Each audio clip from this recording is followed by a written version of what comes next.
Hello. Oh, Pag, ano? pag uwi mo dito sa Pilipinas, magpakasal na tayo ha. Ha?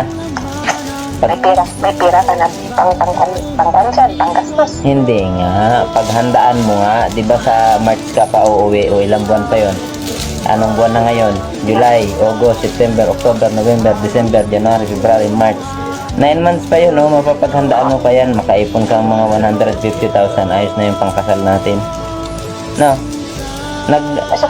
Nagtanong-tanong na ako dito kung magkanong baboy. Meron daw ditong mga mga 120 kilos, mga nasa 20,000. O ibibili tayo mga 6 na baboy. Di 120,000 yun. Hmm? Kulang yun. Kulang. 6? Budget mo na yan.